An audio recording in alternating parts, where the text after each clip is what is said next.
Geneva, France. The European Organization for Nuclear Research, CERN, is firing once again its Hadron Collider. Many believe that this organization, composed of 12 countries, are working together to open up portals in which time travel will finally become a reality. This scientific cult is said to be working to make a rupture within the fabric of time to make possible the entry of dark entities into this plane of existence. Let's reconnect with our most powerful inner technology through the ancient practice of meditation. The most effective ways of meditation were given to us by an ancient line of avatars that materialized into the human body and deciphered which were the best forms in which we can channel our inner energy to become one with the universe. Let us travel to the past using these forms and explore for a bit. Let's breathe in and breathe out.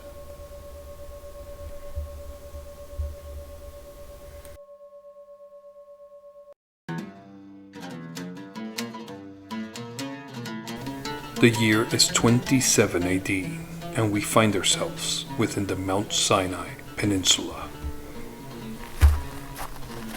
A man is embarking upon an incredible journey that few seldomly even think about.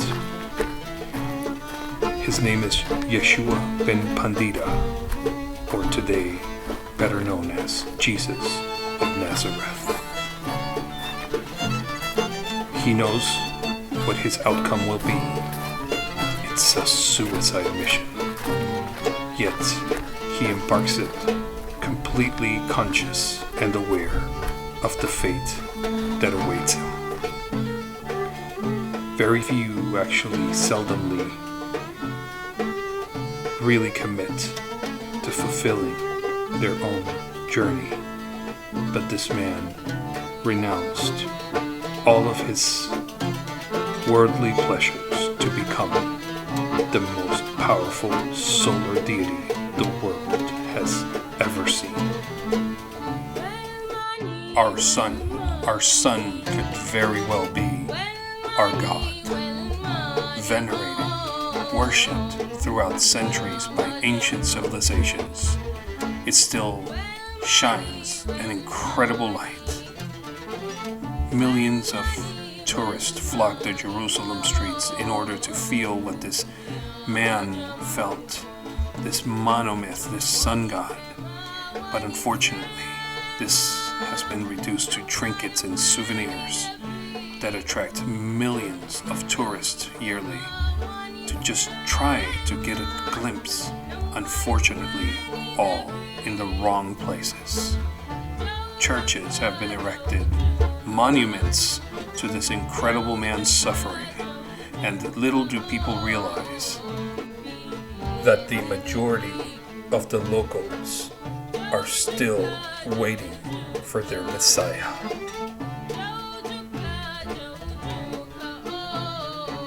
Divine light.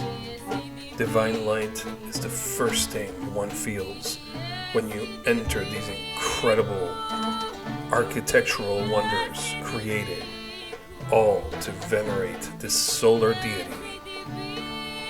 They create an incredible light and remind us to rekindle that fire within ourselves.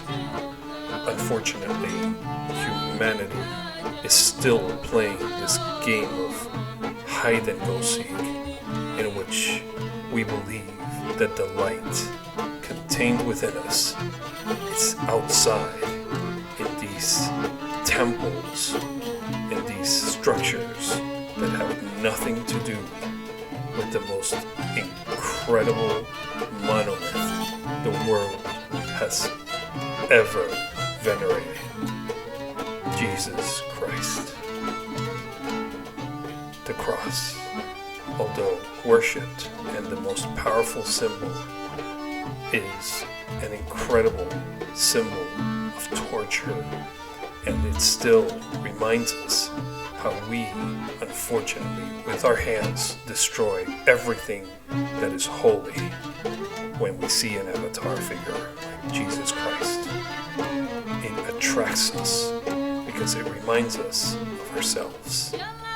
It just shows us how we misplace all the attention in the superficial aspects, how we put incredible efforts into erecting temples, making sculptures, and incredible works of art that have nothing in common with the simplicity that this incredible solar deity expressed.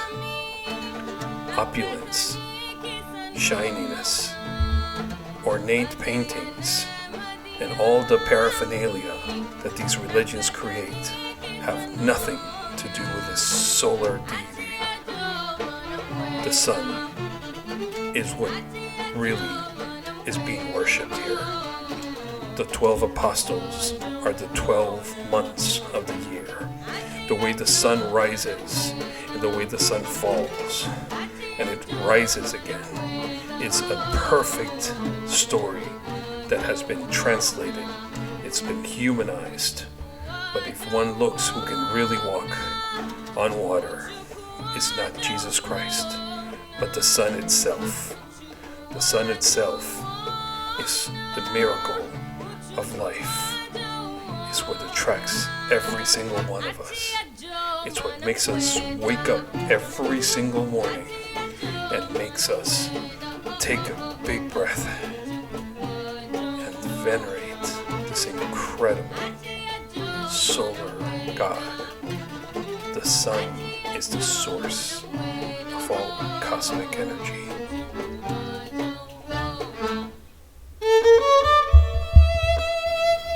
Let us remove the material and let us explore through a different vibrational frequency what this construct is about.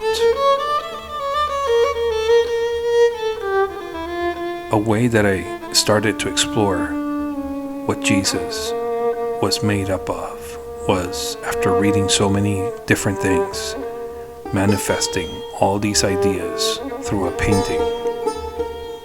These solar deities combined formed an incredible contrast and a multi-layered approach to this monomyth, in which today millions venerate blindly.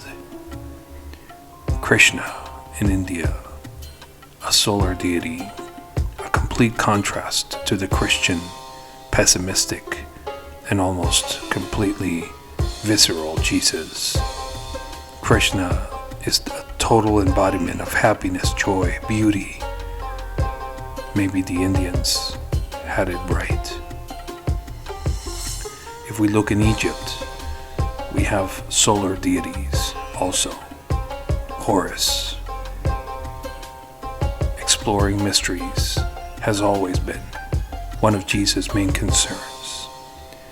When he traveled to Tibet, he learned that through the ancient art of meditation, he learned by Buddhist masters to explore this consciousness and to leave the body behind. This was an incredible learning process. Jesus has been used by the Romans, the god Apollo, the sun god as well. He's been completely twisted, turned. He's been changed into so many different images that one has to wonder, what is this really about? Is it a falcon? Is it the sun? Is it a solar disk? Is it a Jewish man? Is it a Roman sculpture? Is it Michael of Nebadon? We need to explore further. We need to question, we need to realize our predicament, and we need to transcend and connect to the sun. For in the sun lies the truth. The sun communicates daily with us. It sends us information that our brains decode. Jesus' mission is to redirect humanity towards a higher state of awareness and self-discovery. A mission of awakening the driver behind the vehicle and having him focus on realizing who he is and where he has originated from, thus making him realize that the vehicle is just the vehicle and it changes at any time. Jesus says, may the Christ consciousness be with you always.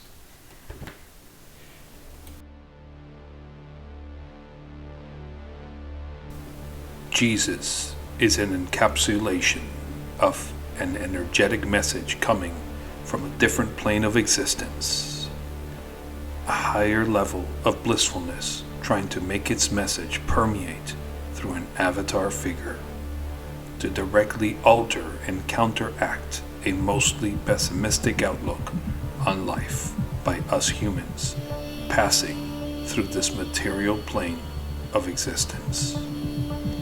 His message is the key to understanding what cannot be understood when we are so obsessed with our five-sense reality. Let us not forget that we are here to transmit the total liberation of humanity and usher a new era of multi-dimensional enlightenment, the transformation of matter into energy, energy into matter, and the removal of a program meant for the isolation and destruction of humanity. That, in essence, is our purpose.